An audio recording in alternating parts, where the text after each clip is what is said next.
So this is not about the war anymore. This is about the execution of Ukrainians that the world is watching 24/7 on their TV channels. And unfortunately, we have a lot of support from ordinary people. We have a lot of support from from Americans. We have a lot of support from people all over the world, but not their governments. They keep telling us, we did the best we could. No, you didn't. You promised us 25 years ago when we gave up our nukes that we will have the protection if something happens. Now you forgot about your promises. You don't keep your promises.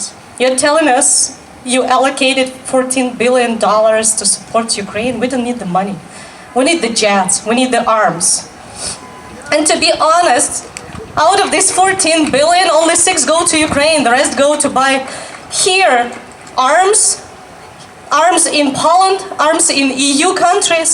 So please be honest with your own people. Go out, Mr. Biden and your administration, and say directly to the American people that we are sending them $6 billion. We're not giving jets, because now they used to say we don't want to give jets. Now they're saying we don't need jets because they will be all shut down. I'm like, well, maybe we shouldn't be using the bulletproof vests because we're going to get killed. This is unfair because this country has been protecting other countries that have nothing to do with NATO or anything else, but they had obligations for us, and they're not keeping their word.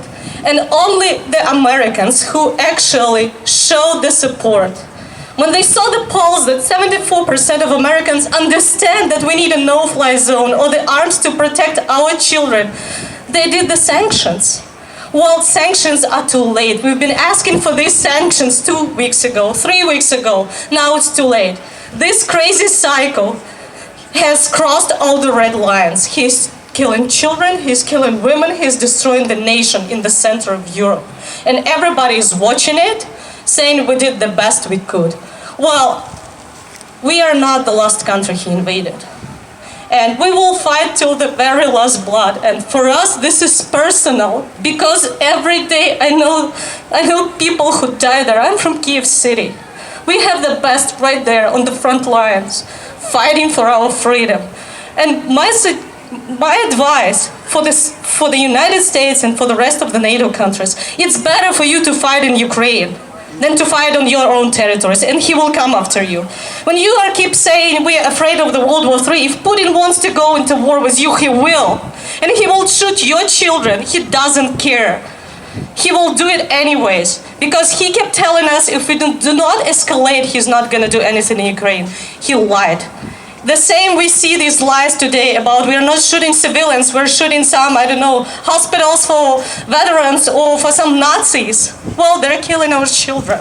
They're killing our unborn children. And they're killing our women. I don't know if you know, but women are being raped. 11 women were raped in Kherson. 6 of them died. A child was raped already. I just don't understand where is the red line for all people watching this in the world to push for their governments for actions. And we're not asking to come and fight for us. We don't need your soldiers. But I'm asking Americans, I'm asking the American administration, give us the jets that we can use and protect our sky and protect our children. Give us the air defense system so we can shut down the missiles that are coming from Russia, shooting the civilian objects.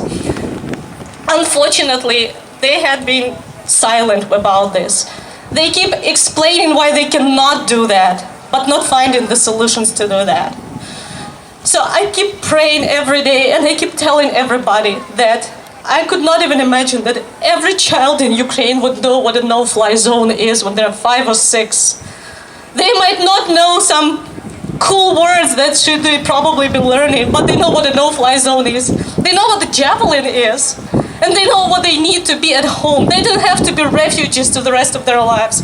We don't need humanitarian support. We need arms to fight. We want to stay home because we don't have a place to live. This is our country. So I would like to thank everyone who is doing their best, writing letters to your senators, to your congresspeople, to the administration. Because if Americans don't go out now on the streets, don't write letters, don't call your representatives, our children will never get out from those bomb shelters because they will literally die there if there is no actions taken, not just promises given. Thank you so much.